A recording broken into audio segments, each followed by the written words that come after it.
Hello friends, welcome to Flosstube and Variety Show number 19. This is October 8th, 2021, and I'm Emily Williams in Chapel Hill, North Carolina. Thanks for joining me. I missed a week last week. It was just a little too busy leading up to Thursday or Friday, and then I thought, oh well, that's fine, I'll do a video Saturday.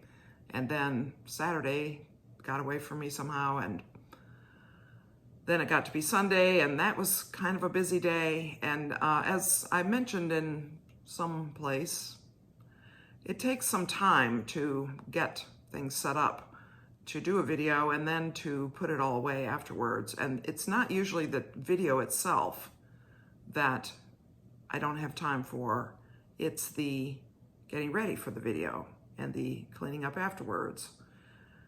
And the video upload takes time, although it's just a matter of waiting. There's nothing to do while it's uploading. But that is one of the factors that played a role last week in my not doing a video.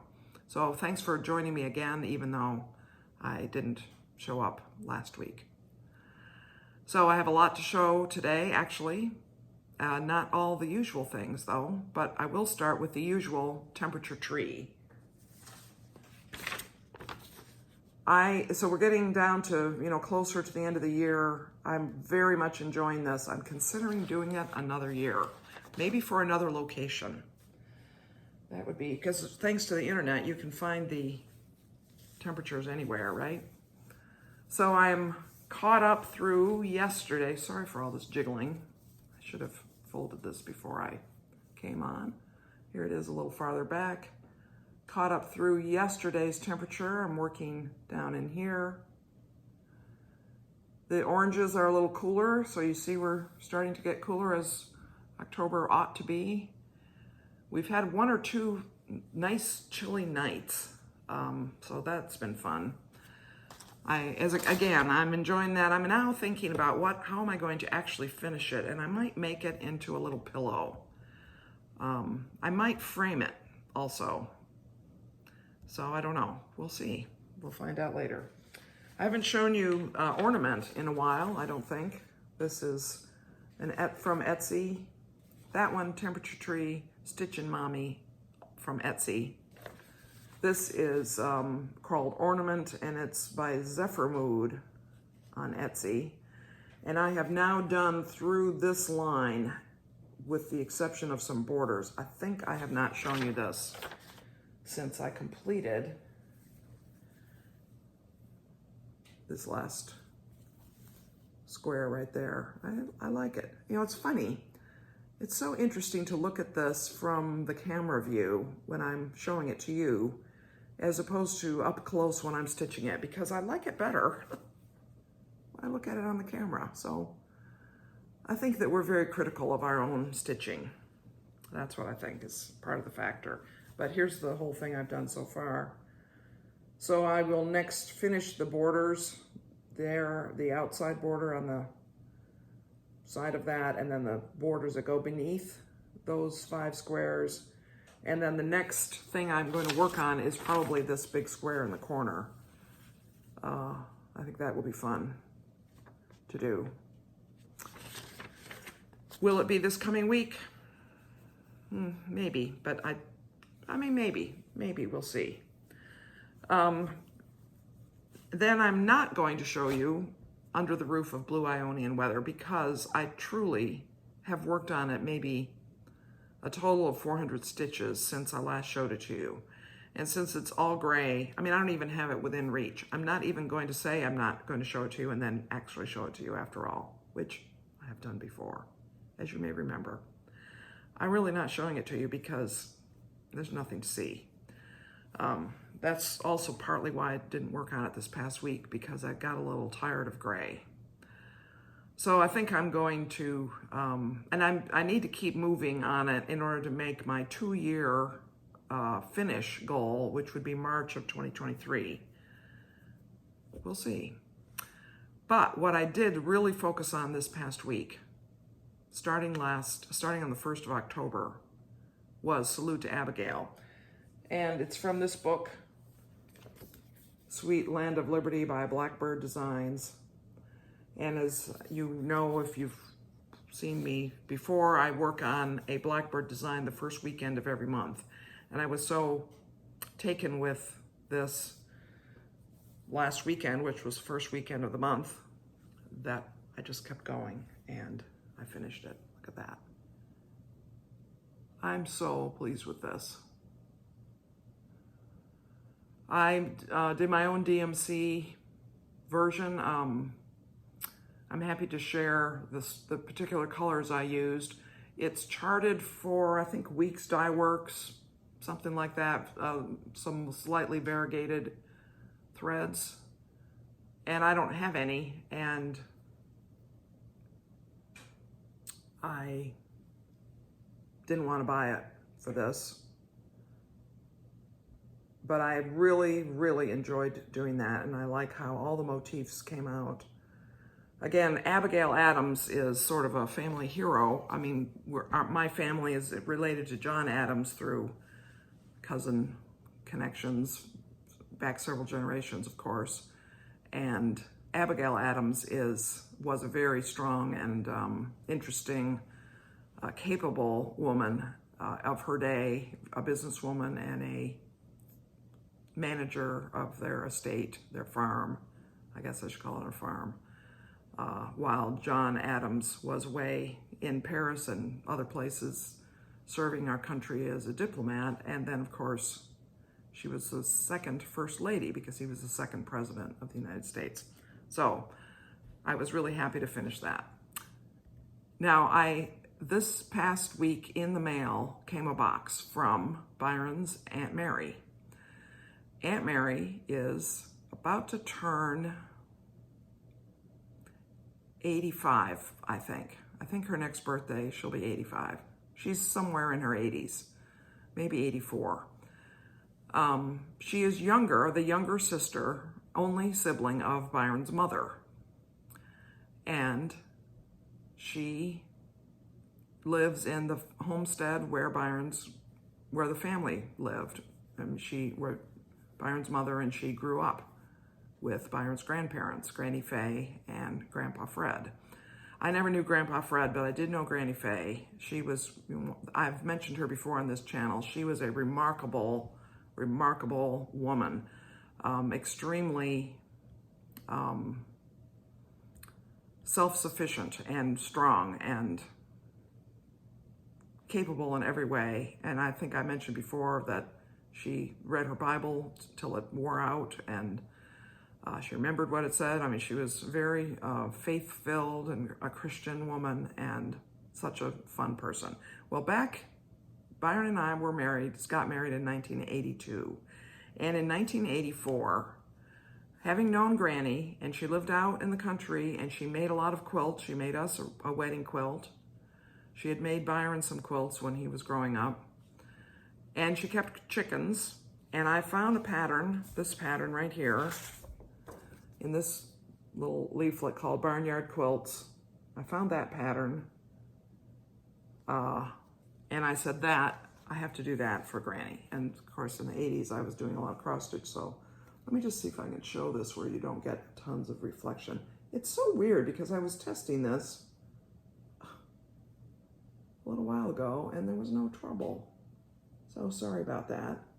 If I put it this way, you can see the rest. Oh, there, that's not too bad. So anyway, I made that for her.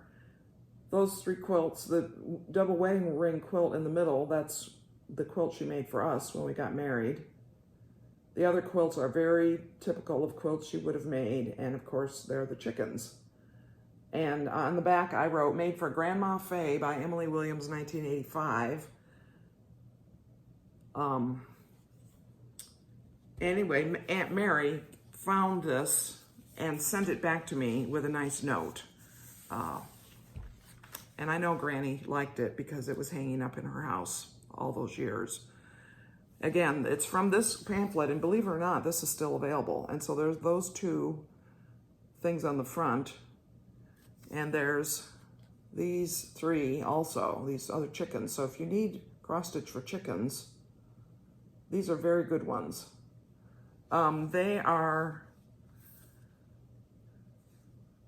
the inside of it is only the chart, so I can't really show you, but it's a pretty nice chart. I would say it's a printed chart, and it's 2 colors of symbols, very easy to follow. And I found that you could still get this. I found it on Amazon and on eBay just this morning. I just checked. So I've put the details of what that is in case you need a pattern for quilts and chickens, or quilts and ducks, or just chickens. Now here's another interesting thing about this is in that book I had saved the my framing order. This is where I had it framed in 1985, Framers Corner in Carborough, North Carolina. And there was a must-have date on it of Friday the 19th. I don't know what month that was. Possibly November, because we might have been going to see Granny and planning to see her at Thanksgiving. But here's the interesting thing, is this has 2 mats. It's cross-stitch, it was stretched, and it has the frame itself, and it's not a tiny frame. So right now, to have a cross-stitch framed like this, and this is very well done, it's extremely straight, and the stitching is not cut off. It's really, really nicely done. I don't know, what do you think? $150 or maybe more? I haven't had anything framed in quite a while. This was $19.99, and that included tax. I mean, and that was probably a lot of money to us then, back in 1985. Although Byron had started working for IBM by then, so maybe it was starting to be, we were starting to have a little more latitude financially by then, because before that we were grad students. But anyway, there that is. I was really pleased to get that back from Aunt Mary. I had remembered that I had stitched it, and I still had the pattern, and I just didn't remember. I didn't know what had happened to it, because Granny died maybe 13 or so years ago, I think. So a while ago. But Granny was a remarkable person. And she was the mother, Granny was the mother of Byron's mother and Aunt Mary, who sent this back to me. And one of the stories that I just love about that era was how Byron's mother, who was about 2 years older than Aunt Mary, taught Mary, her sister, to tell time. Now, they lived on a farm, and one of the jobs that the girls had, and I think Byron's mother was probably around 6 or so, and Mary was around 4 on the time of the story, but one of the chores was to churn the butter. And I have the churn upstairs. I have it. It's something that Byron's mother gave me after Granny died, or maybe when she moved into the nursing home. They were dispersing some of the things in the house. But I am so thrilled to have the churn because of this story. So the story is that Byron's mother and Mary were settling down to churn the butter, and that was a task they didn't enjoy because it was tedious and it took quite some time. So Byron's mother, being the older one, said to Mary, her younger sister, "Now since I'm bigger and you're smaller, we're going to look at the clock, and the big hand is going to be my hand and the small hand is going to be your hand. And when the big hand has traveled from one number to the next, that is how long I will churn. And then it will be your turn to from how long the small hand travels from one number to the next." And so they did that. And then as Mary was churning and churning and churning and churning and churning, she said, "It seems like it should be your turn by now. I mean, it seems like this is taking so long." And Byron's mother said, "It just feels like it's taking longer when you're actually the one doing it." Well, you can see how that was a little trick that Byron's mother played.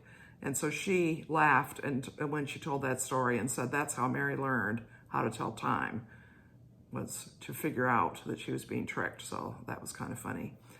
Another thing I remember about Byron's mother, which Byron and his brothers remember it even more so, is she despised a fly in the house. She could not tolerate a fly in the house. If there was a fly in the house, she would get a fly swatter. That's what I grew up calling it. She called it a fly flap, which is pretty good, I think. She would get a fly flap and she would go after that fly, or she would instruct the boys to get a fly flap and go after that fly, and they would not be allowed to rest until they had gotten that fly. And I was, I mean, nobody likes a fly really, but how much harm do they do? Or as people say, they don't eat much. But I learned why it was she didn't like flies, because her mother, Granny Fay, didn't like flies. They lived across the road from a cow pasture, and the flies, the girls would leave the door open or whatever, and the flies would come in the house. So one day, Granny took the two girls by the hand and took them across the road into the cow pasture and showed them a cow patty, a pile of cow manure, which was covered with, seething with flies, and said, "Those flies come straight from here into our house, and that's why I don't want them in the house." Well, that made an impression on Byron's mother. And no flies were welcome in her house, even if they were miles from any kind of cow pasture. So that was kind of funny. And we have a fly flap somewhere, but I cannot think of the last time we had a fly in the house. I don't know why that is. Maybe because we don't have a child at home who leaves the door open. That might be it. Anyway, this is kind of a short video, I guess, isn't it? I hope that you are enjoying your cross-stitching and your projects, and I hope that they give you happy, fun memories of people that you care about from your past, or maybe they make you angry and makes you stitch more thoroughly. I don't know. Anyway, I hope that things are going well for you. Thank you for tuning in, and many blessings to you, friends.